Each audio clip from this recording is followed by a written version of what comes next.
Hi guys, I'm Ben from Stephen Flores. So basically I'm a student and this video is a tutorial one. So actually this one is a requirement for us to make a tutorial video about something. So this is my topic.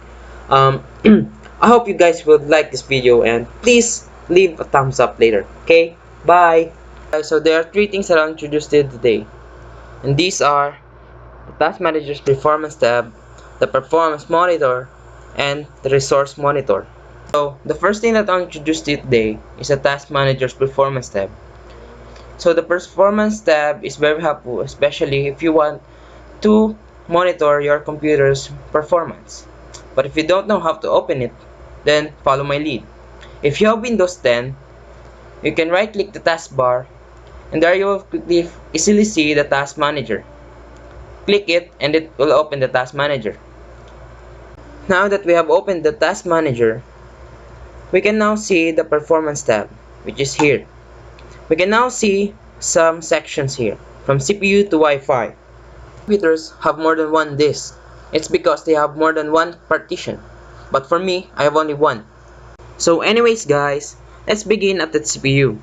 In the CPU, you will see here is the details about the CPU in your system, including the brand name and model number at the top. In the lower right, you will see the CPU's maximum speed, as well as the sockets, the cores, and logical processors. You could also know whether the virtualization technology is enabled or not, and information about the CPU's caches. So the graph displays the percentage of your CPU's utilization on a scale of 0 to 100 over a 60-second time frame. By default, the CPU section displays a single graph showing overall utilization. To see a graph for each logical processor, just right-click and select Change Graph to Logical Processors. Now you will see the 4 logical processors. We will now proceed to the next section, which is the memory. Click Memory and you will see now a purple graph. In the memory section, the total amount of memory is prominently displayed along with the memory type at the top of the screen. In the lower right, you will find the chip speed, the number of memory slots being used, and the form factor. You can even see the amount of memory that is marked as hardware reserved. This indicates the amount of memory reserved for use by the BIOS and drivers for peripheral devices that are installed in your system. You might be wondering why there are two memory compositions here, the one with the purple and the one with plain white. So the one in purple is for the used, and for the white one is for the standby memory. In the disk section, click it and you will see the model number of the drive and type of drive are displayed at the top of the screen. This one. In the lower right, you can see how much of it is formatted, whether it's the system disk and whether it contains a page file. This one. There are two graphs in the disk section. The first is titled Active Time and shows the percentage of your disk utilization. The time percentage of time the disk is processed, read or write requests on a scale of 0 to 100 over a 60-second time frame. The second graph is titled Disk Transfer Rate and shows the transfer rates between the hard disk and the system over a 60-second time frame. Below the graphs is the active time value, which indicates the percentage of use at any one point in time.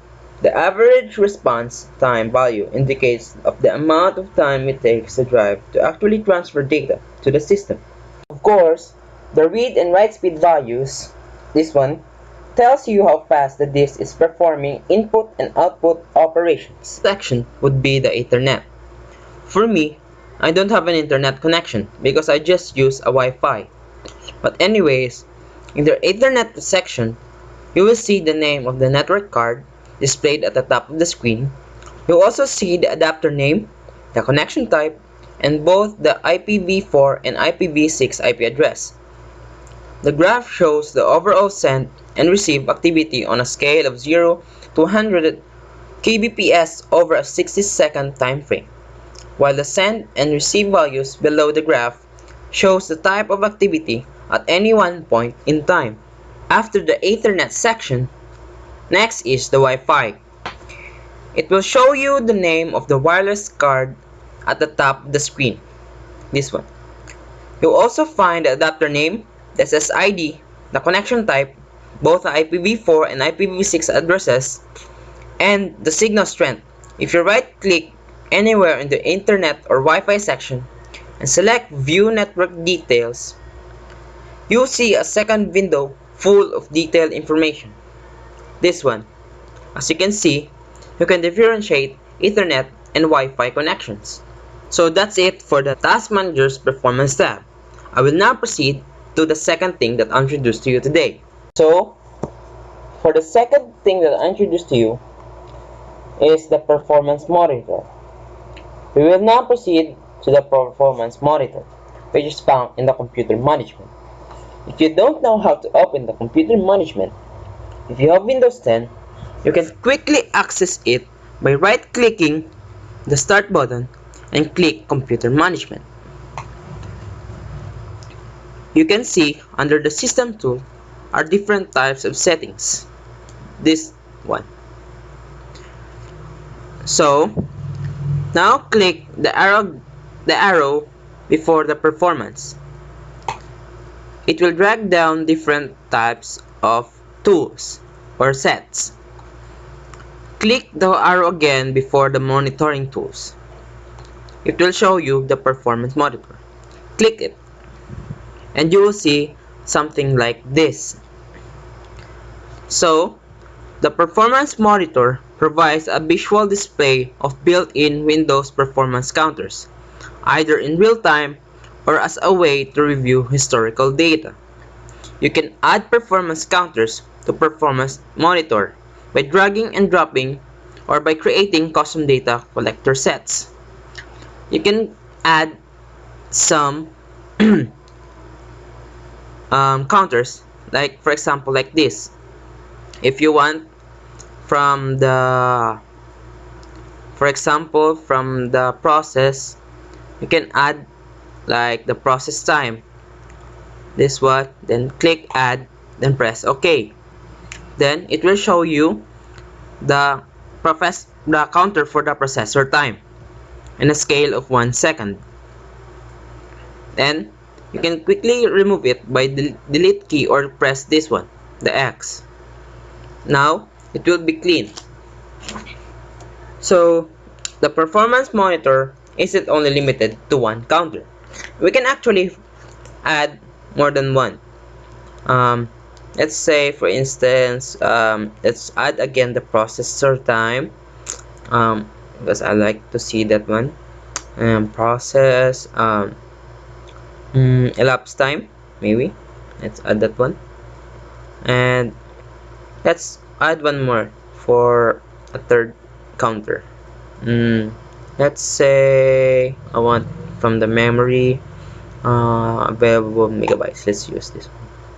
So we have all in all our 3 counters from the memory, the processor, and the process.